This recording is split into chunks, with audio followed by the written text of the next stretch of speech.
یہ جسمانی معراج اس لیے بھی تھا، دو باتیں کرتا چلو، دو واقعات شاید آپ نے یہ نقطے پہلے سنے ہوں اور شاید کم لوگوں نے سنے ہوں گے کہ معراج مصطفیٰ صلی اللہ علیہ وسلم جسمانی کیسے تھا، اور آقا علیہ السلام بعض لوگ کہتے ہیں کہ کیسے راستہ ہوگا، کائنات سے اوپر کون جا سکتا ہے، آسمانوں پر کون جا سکتا ہے، اور پھر اس سے آگے سدرۃ المنتہا، پھر اس سے بھی آگے اللہ سے ملاقات کیسے ہو سکتی ہے؟ کوئی آسمان پہ شگاف تو نظر آتا نہیں، کوئی راستہ تو نظر آتا نہیں، کوئی دروازہ نظر آتا نہیں، کس طرح چلے گئے؟ تو آپ دیکھیے کہ اگر امام کی شان کو بعد میں دیکھیں، مقتدیوں کی شان کتنی آتی ہے، مقتدیوں کی شان بتا دیتے کہ اوپر سے آیا کون؟ سب سے پہلے آئے آدم علیہ السلام اور حوا، سب سے پہلے جنت سے بھیجے گئے، تو بغیر سواری کے یہ بھی ذکر نہیں ہوا، سواری پر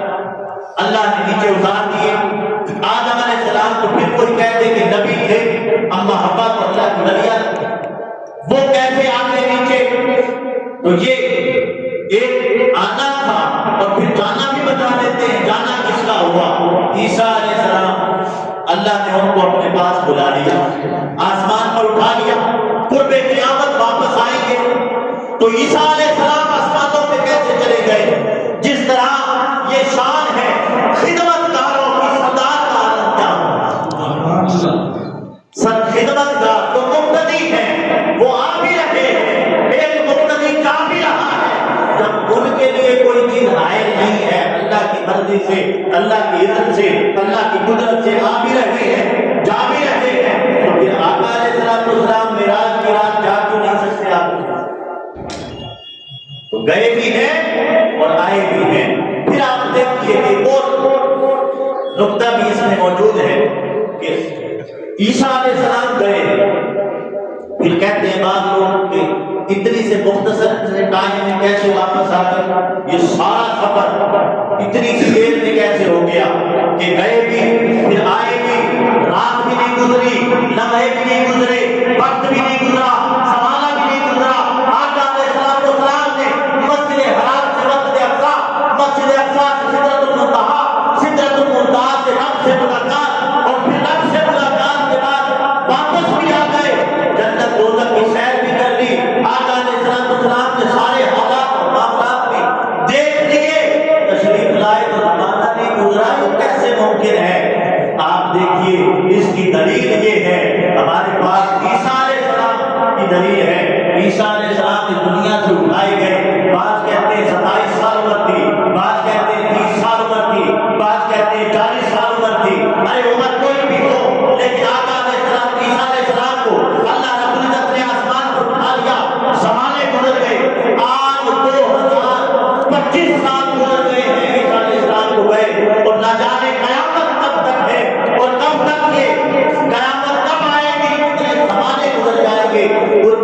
قیامت عیسیٰ علیہ السلام میں تشریف لانا ہے تو کیا ان کی عمر بڑھ جائے گی یا اتنی ہی رہے گی؟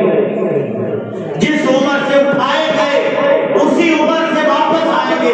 یہاں پر زمانہ گزر رہا ہے، عمر وہیں پر قید ہے. عیسیٰ علیہ السلام کی عمر وہیں پر ہے. تو پتہ چلا کہ جب اللہ چاہتا ہے عمریں، اللہ چاہتا ہے زمانے، اللہ چاہتا ہے وقت، اللہ چاہتا ہے لمحے روک دیتا ہے، پھر اپنے محبوب بندوں کو اس طرح معراج کروا دیتا ہے، اس طرح معراج کراتا ہے. تو یہ معراج نبی صلی اللہ علیہ وسلم کا جو دیدار تو بہت دفعہ کیا اور اس کا ذکر بھی بیان فرمایا، لیکن جو جسمانی معراج کا ذکر آتا ہے وہ اس واقعے سے، اور یہ مثالیں ہیں کہ یہ مقتدیوں کا حال ہے، سردار کا عالم کیا ہوگا، جو آقا علیہ السلام ہے، امام ہے، ان کا عالم کیا ہوگا. یہ تو مقتدی ہیں، جا بھی رہے ہیں، عمریں نہیں گزر رہی. اور قرآن میں درجنوں واقعے ہیں، جمعے میں بھی ہم نے ذکر کیا تھا. اصحاب کہف کا واقعہ ہے، 309 سال تک دربار اس میں غار میں سوئے رہے، عمر نہیں گزری، 309 سال تک سوئے رہے. زمانہ گزر گیا، کہیں زمانہ گزر جاتا ہے عمر نہیں گزرتی، کہیں عمر گزر جاتی ہے زمانہ نہیں گزرتا. سفر گزر جاتا ہے زمانہ نہیں گزرتا. آقا علیہ السلام نے سفر کیا اور سفر کے حالات بھی بتا دیے، سفر پر معاملات بھی طے کیے، لیکن جب واپس آتے ہیں تو اسی طرح کا معاملہ ہے. اسی جگہ سے کائنات دوبارہ شروع ہو رہی ہے، مٹی بھی ہل رہی ہے، پانی بھی چل رہا ہے، کوئی چیز خشک نہیں ہوئی، یعنی لمحے نہیں گزرے، وقت نہیں گزرا. آقا علیہ السلام واپس بھی تشریف لے آئے. اور سابقہ کا واقعہ ہمیں لگتا ہے، اور وہ جب 309 سال کے بعد باہر نکلتے ہیں تو ان کی کرنسی نہیں چلتی. لوگ کہتے ہیں کہ السلام کے مقتدی ہیں، جو آقا علیہ السلام کی غلامی میں ہیں، جو آقا علیہ السلام کو سردار سارے نبیوں کے سردار آقا علیہ السلام کا عالم کیا ہوگا، ان کا جانا اور پھر ان کا آنا. اور پھر یہ بات قرآن جب بیان کرتا ہے، یہ بڑی خوبصورت بات ہے جس آیت کریمہ کو میں نے تلاوت کرنے کا شرف حاصل کیا. آخری بات ہے اس معراج مصطفیٰ صلی اللہ علیہ وسلم، اس لیے گھبرایا نہ کرے. کوئی کہے معراج مصطفیٰ تو یہ معراج مصطفیٰ کو گج بج کے اور خوش ہو کر منایا کرے کہ یہ اللہ نے کتنا بڑا تحفہ اور انعام دیا ہے آقا علیہ السلام کو، ہمارے آقا کو، اور ہمارے لیے بھی آقا تحفہ لائے تھے. اس کا ذکر انشاءاللہ تعالیٰ ان پہ 2 منٹ میں ہم کریں گے کہ تحفہ وہ کیا تھا اور ہمیں کیا کرنا چاہیے. تو فرمایا اللہ نے معراج کروا کر بات کو یہاں نہیں ختم کیا کہ محبوب آپ فرما دینا میں معراج پہ گیا تھا، محبوب آپ فرما دینا میں معراج پر گیا تھا. نہیں، اللہ نے فرمایا محبوب آپ نے نہیں بات کرنی. فرمایا سبحان الذی اسری بعبدہ، پاک ہے وہ ذات جو لے گئی اپنے بندے کو. فرمایا محبوب آپ نے ذکر نہیں کرنا، میں رب لے کے گیا ہوں. اب اعتراض کرنا ہے تو مجھ پر کرو، میرے محبوب پہ نہیں کرنا. تو اعتراض کے سارے دروازے بھی بند کر دی. اس سے صحبت لینی ہے، آقا کا فیض لینا ہے، معراج مصطفیٰ کا فیض لینا ہے، تو پھر ہمیں اس تحفے کی قدر کرنی ہوگی. پنجگانہ نماز ہماری زندگیوں میں شامل کرنا ہوگا. ہر وقت ہم اس لئے میں رہیں کہ فجر ہو گئی ہے نماز پڑھنی ہے، ظہر ہو گئی ہے نماز پڑھنی ہے، عصر ہو گئی ہے نماز پڑھنی ہے، مغرب ہے نماز پڑھنی ہے، عشاء ہے نماز پڑھنی ہے. کوئی دن ہمارا نماز کے بغیر نہ گزرے. رات کو سوئے تو پتہ ہو کہ ہماری 5 نمازوں کا حق ادا ہو گیا ہے.